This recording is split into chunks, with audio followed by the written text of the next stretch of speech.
Ladies and gentlemen, welcome back to Talk Scottish Football, and this is different. It's very different. This is something new. Very new. How you doing? It's good, apart from the fact that the backdrop needs some work, but you know, it'll come together. It'll come together. We've got things coming. We've got Super John. He'll be coming in. Super John will We've be got on a the few wall. more posters. This whole wall will be decorated. Don't worry. It's barren for the first one. It'll be barren for the first It'll few. be like your channel and they all moaned about the Dembele top being squint. I hope not Along the squint wall. up here. It doesn't look squint. We've got the 72 right in the corner that had to be done. And Ryan's social distance the Rangers one for the rest. King Billy can't be anywhere near 72. But it's great to be back, and obviously this is a new start for the channel pretty much. This is something.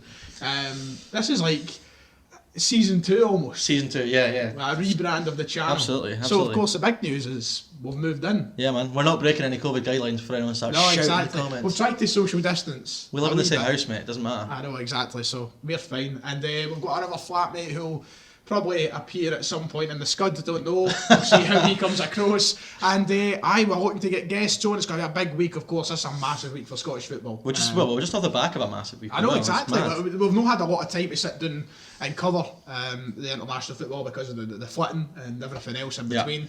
We had a few drinks. We enjoyed the match against Israel. You managed to watch the game as well the other night. Yeah. I didn't. And that was that. And now we come into a week where we've got the old firm. It's annoying because if ideally in an ideal world we'd have done this a week earlier, so you could have exactly. done all the Scotland content and all the rest of it, because that was when we talked about it. It was the biggest game in God knows how long. But we'll cover that a little bit towards the end once we've discussed a few things going forward. So. Aye, and of course the Betfred Cup's been on.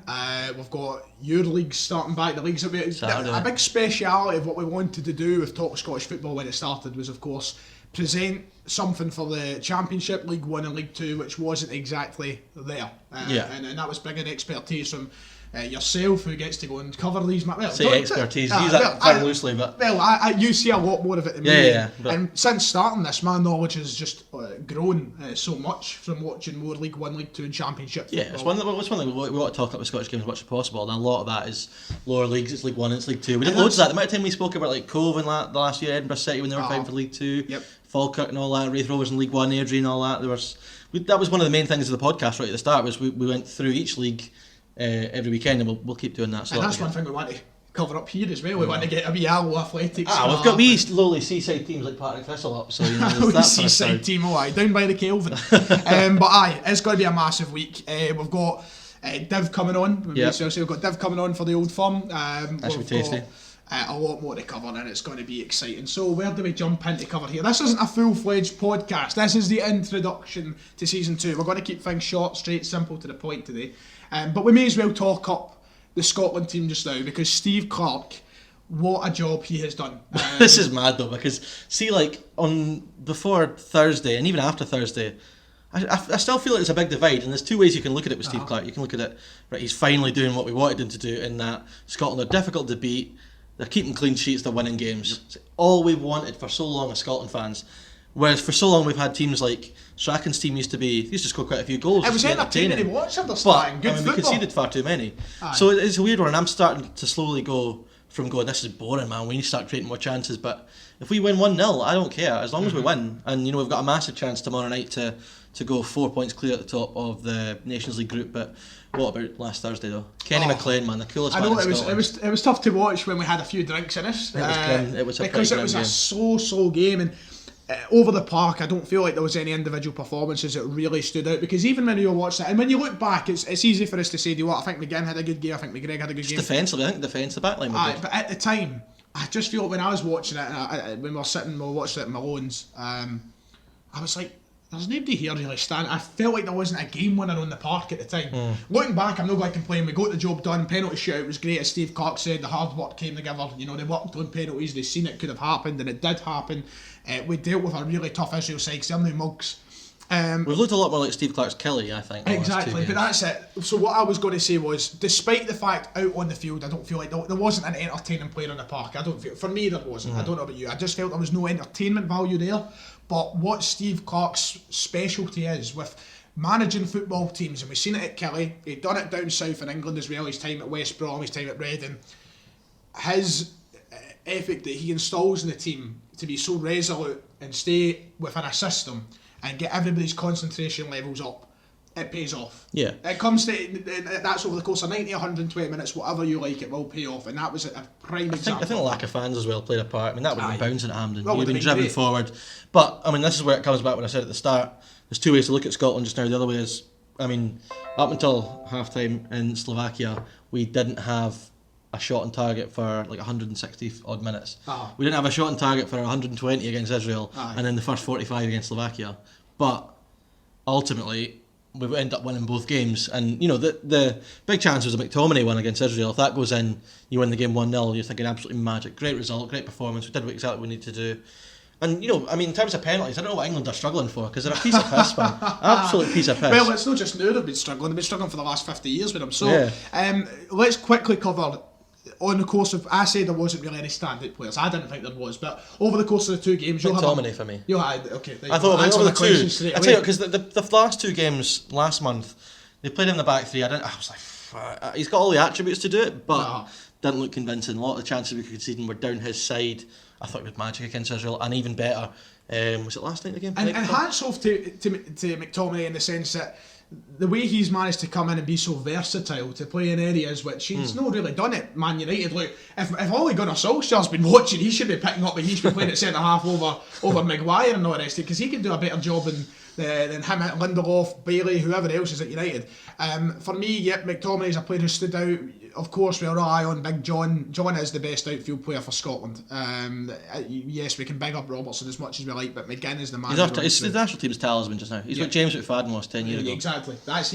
He has the chance to end his career as the best Scotland player in our lifetime. Yeah. I'll safely say that. I'll happily say it. I'll hold my hands up and say it's not even a bold claim. The thing is, though, with the last two games, I still feel like there's more to come from him, though. I think he was good, but... definitely. That's the thing. For as good as he was rated, I think if you looked at like the player ratings, people were saying, you'll give McGinn an 8 out of 10, 7.5 out of 10, whatever, which is good. I've seen 8 out of 10 John McGinn's performances, and they're better than that. He was good, don't get me wrong. But I really just thought defensively we were really good. I thought Declan Gallagher, 2 really good games. And Declan Gallagher is someone who I feel a lot of people have doubted. Yeah. And Scott McKenna's going to struggle to get back in that team. I don't think there's a place for for Liam Cooper I thought was good on Thursday night. I think that left-sided spot will probably be his. McTominay's made himself, and to drop Declan Gallagher now after these two performances. Honestly, I don't know what McKenna has to do now to get over any of the three that have been playing. But it's a decent problem to have, because we've said for so long we don't have good centre halves. So we're now in a position where these guys have played themselves into form on an international level, which is exactly what you want. Mm-hmm. And Scott McTominay is a guy who just wants to play, obviously, and he's found a wee niche there that he can fit that system. Although I'm just talking about Liam Cooper playing that left-sided centre half role. It's going to be Kieran Tierney if he's fit, isn't it? It's the second time I've thought about this. You've got to remember that as well. No Tierney, no Christie. None of these guys. No Armstrong, no Griffiths. None of them there. No Big Kev. No Big Kev, You're still waiting. If we're talking about strikers, McBurney, get the Soaks pulled up, I tell you what, surely you've got to get him pulled up. I think Jack Grealish with it, but this is the thing with the guys with the low socks. Like, if you're Jack Grealish and you're a good player and you're playing well, I think you can pull it off. See when you're McBurney, just pull them up till you score a couple of goals. Look, and then... we spoke about this about IKEA the other day. Do a Samaras, pal. Get them up past the 5. Do that. on McBurney though, if we could just sort of segue into the Slovakia game. Slovakia game was a lot better. You didn't see it, obviously you were working. I was working, right. Ryan Fraser coming into the team and everything went through him. I thought it was really telling that as soon as we got the ball, it was Ryan Fraser every single time. And he looked really, really lively. We started to create more chances. Second half especially looked really good when Cal McGregor came on. And McBurney came on and he did really, really well. It was probably one of his best cameos off the bench I've seen from him at Scotland. And there was a bit, the 4 minutes added time, it was just shithouse central up in that corner. They kept it in the corner flag. You were raving about it. It was absolutely raving. Beautiful. And you know, that's normally something that you would moan at as an opposition. Yeah, exactly. What a way to kill a game. I just thought our game management was so good. I mean, I'm literally at the point now with Steve Clarke Scotland where, for all that I get a bit frustrated that we don't create enough when I think we've got attacking players to do that, I can kind of feel like we're getting to a stage now where we can see out 1-0 wins. Yeah. We're starting to get that side to our game. Game management is brilliant. You need that, because look, there's been so many times as a club fan, you've been watching, even in Celtic, you know, you're 1-0 up in Europe, 5 minutes to go, and you're like, we can concede here. With Scotland and with Stevie Clarke, where 5 minutes to go, 1-0 up, you think to yourself, we'll see this. It's definitely starting to get there. I think that, you know, what's that, 7 games undefeated now, top of the group in a Euro playoff final. He's doing a good job in terms of what we've been crying out for. And listen, if we go to Serbia and win 1-0, you know, I won't care less. I don't care how we do it. If the ball goes in off McBurney's arse, I don't care. Like, as long as we get there, it does not matter. If it goes in half McBurney's arse, we'll get a painting on the wall, a mural, not just a mural. If it goes. So is that what we're saying? If Ollie McBurney's because the winner in that Euro playoff, we'll get him on the wall. We'll get a mural. Ollie McBurney. I feel like we could get one of the full-size cardboard cutters. You realise what you've committed to here? Oh God. Viva Ollie McBurney, mate. Bad mistake. But, Scotland, I'm very happy with it. Yeah, I'm happy, mate. I mean, and if we win again tomorrow night, then and we briefly said on it there, this is a snippet of the team, I think. Yeah, absolutely. This is a snippet of it. We did our preferred 11s, and even then we knew we were missing.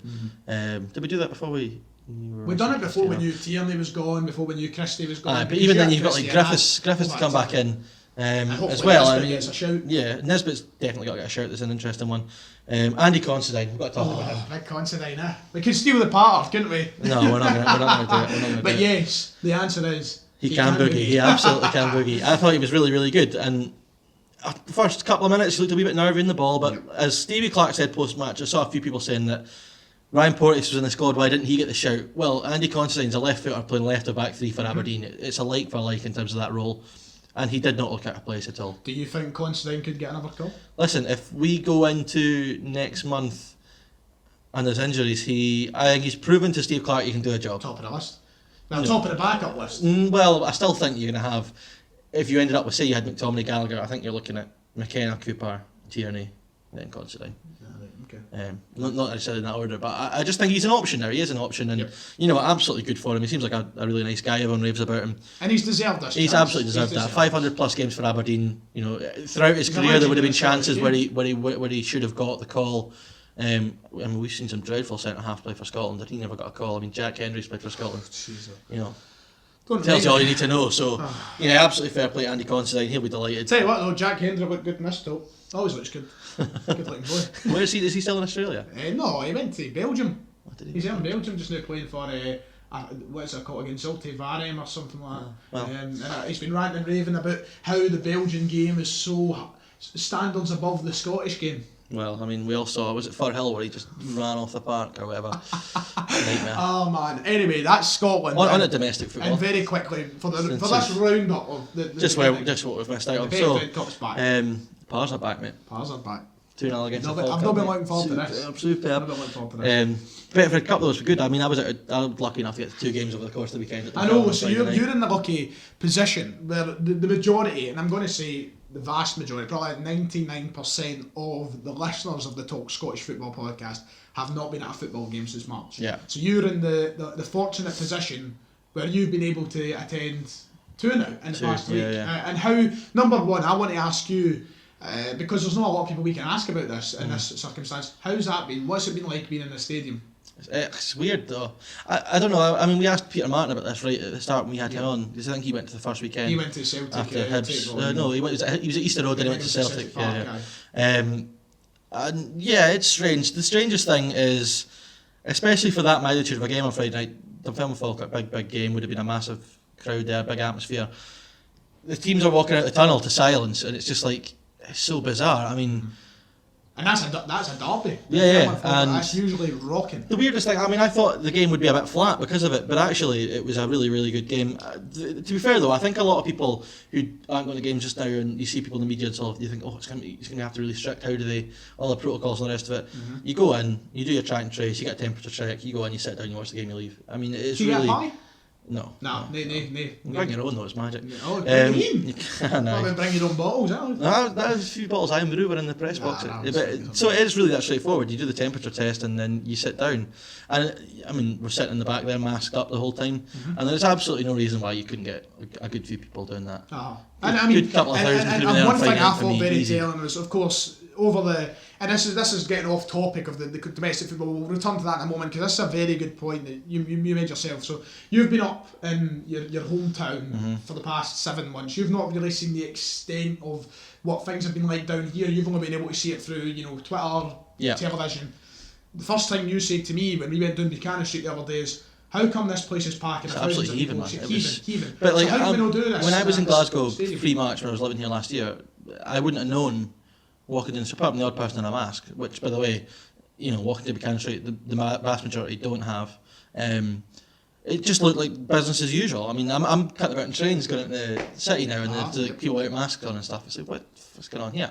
So I mean, it's absolutely infuriating that we couldn't have had. And then you see the photos of the London Palladium the other night as well. Yeah. See that? Like, I mean, if you go through a town centre football ground now, say obviously most of them are now automatic, but you put the stewards in place. How difficult is it to temperature check just quickly as you go on? No. I know it's a financial thing. The only issue you might have is then people would kick off, but I think people, and it comes back to this classist thing of against football fans, is that there's just no trust with them. But I think that people are so desperate to get back.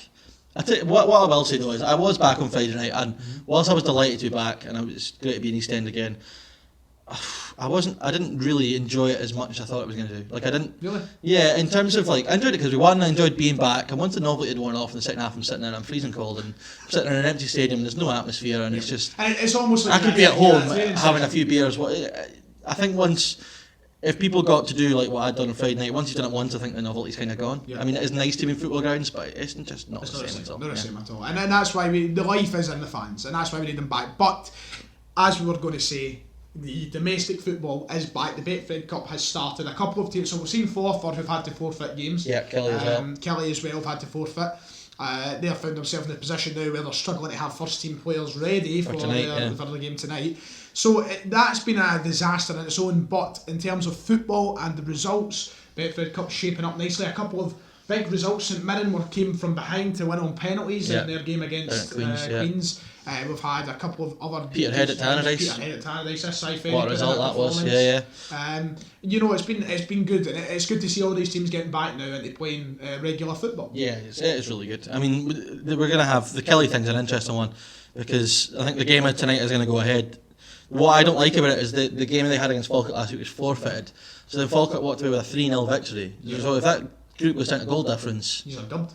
Well, I mean, frankly, we've beaten Falkirk, so it might not be an issue, but I don't think that's right at all. I mean, I think they should have prepared for this happening and then scrapped goal difference as a factor, because that's just not fair at all if somebody wins because of that. But I mean, C.V. Crawford said post-match on Friday, he was asked about Kelly. I think that he certainly thinks that, and I agree with him, that this is going to happen to a load of clubs. Happen to loads of clubs. I mean, especially what's going to happen with the domestic campaigns. Well, especially when you go lower down leagues, you go League 1 and League 2, and a couple of teams in the Championship that are part-time. Yeah. These boys are working Monday to Friday, training 2 nights a week. And the amount of people that see, the thing is, I've got a lot of friends who work in the sort of industries that they work in. You've got a boy who's playing for Stenhouse Muir, who's a plumber, and he's in someone's house on a Saturday, on a Sunday, sorting something that he can't, he fits security systems. I'm sure there's probably a few who do the same in League 1 and League 2. That's the thing. And he's got it for something he's worked. It's probably a good thing. I think the Scottish Cup will see more issues because a lot of these lower league teams they're not required to test because they don't have the financial capability to do so. So I think Dundee United paid for Peterhead's testing at the weekend because Peterhead couldn't afford it. So to safeguard Dundee United themselves, they made sure the Peterhead players were tested. So what's going to happen, and because it's the first couple of games for these lower league teams, it might not be as much of an issue, but come January, Scottish Cup 4th round, you've got Stenhouse Muir going to, I don't know, I'll keep picking them, going to Celtic Park. Right, Celtic obviously have the facility to pay for their testings, it's not an issue. But say they go to Inverness or a team in the Championship with poor full time, but they don't have the money to pay for their team's testing, then all of a sudden that team's, it's just be an absolute nightmare. So there will definitely be issues like this, and you've got to feel for Kelly. The place itself, the country itself gets better before all that happens, so it's a matter of time. But Dunfermline picking up a win against Falkirk, you were buzzing with that. Hamilton won a big one as well. That was the other game I was at the weekend. Brian Rice, man, post-match. So we didn't actually, that's another thing, we haven't spoke since Hamilton got beat off Annan last week. Deary me, 3-1 down at Annan. Big Chipper ready for the big sack? Big Chipper could have been up for the sack if he didn't get the result on Saturday. He did get the result, but then he went and kind of a bit of a scathing attack at Keyboard Warriors full time, which was just beautiful viewing, to be honest. Well, you made a very interesting point in saying, like, how else are they going to? They're not in the stadiums to voice their frustration, so they're going to have to do it online. Like, I think Big Chipper, I'm a big believer of, yes, I understand what he's saying in a normal circumstance. Shut up, right? Okay. It was very much like he was just saying "mon" then to anyone who didn't. Does that surprise you? No, maybe not. But I mean, I think Big Chipper's probably the type who doesn't really understand social media. So he doesn't strike me as if he's like. Do you think he's on Facebook or uncle? He might be on Facebook. He might be on Facebook sharing stuff like it's like Britain first, like sharing if you respect our soldiers. No, I can picture him being one of the ones that shares like it's like a photo of a homeless person. and it's like these people are hard done by because of these people, and they've got like. So it's like share if you think this guy should be rehome before a refugee, them sort of things. Big Chipper might be like that, you never know. No, I don't want to make accusations. I mean, Big Chipper also might be like just tech savvy, and he's literally just like on Twitter giving it big licks all the time. Yeah, Scarf on, down at the vegan cafe downstairs. Yeah, imagine that. Imagine he passed him in Just the lives a vegan double cafe. life. I'll take a vegan sausage roll for the training days. But it's been very interesting, and I don't know if you've got much else to throw in, but at 20 minutes, I feel like we've rounded things up quite nicely for the return. Yeah, so considering we've got such a big week for the channel. We should have the Old Firm preview tomorrow night. Fingers crossed, and hopefully something on that wall. I'm looking forward to John being there. Yeah. Right where the dartboard used to be. Yeah, whoever's in here last had a dartboard. If you were in here last, you can at least hit the board. God's sake, man. Whoever you were, you're like Stevie Wonder playing. No Jockey Wilson, I tell you. But that about does it, doesn't it? Anything else you want to add before we wrap things up, Dave? Not really. For the first video in the new flat. But this thing, because we've got a bit more time in our hands now, and we don't have to worry about with Zoom. Yeah, we'll need to do some more. We'll try and do some like the Scotland game tomorrow night. You're working, which is a bit of a nightmare, but we'll try and fire out the content a bit more rapid now. Because it's not as what's the word I'm looking for? Tedious as it is on Zoom. Yes, of course. Because on Zoom you've got so much to rely on, and fuck, it's just nonsense. And here, it's just a case I set up this, mic's on the desk, cup of tea at the side. Yeah, you're sat in the Eton mug, no? No, I was still in the syndicate. It's in March. It's getting washed. It's in 2017 along with that pattern. But anyway. Alright, okay. Well, that does it. If you have enjoyed and you are new to the channel and you're here and new to setup and you've just been a long time subscriber, whatever it is, make sure to like, subscribe, share the video out. We'll try to grow this as much as possible because this is going to be a massive step moving forward now for the channel, and I'm very excited. So make sure to get all those good things done. David, it's been a pleasure as always. I say it's a pleasure as always as if you're going to hang up the Zoom call. Exactly. Aye, stuck with me. Well, I'm a late worker, but aye, all the stuff you know what to do. See you all next time. Magic. Let me press stop, please.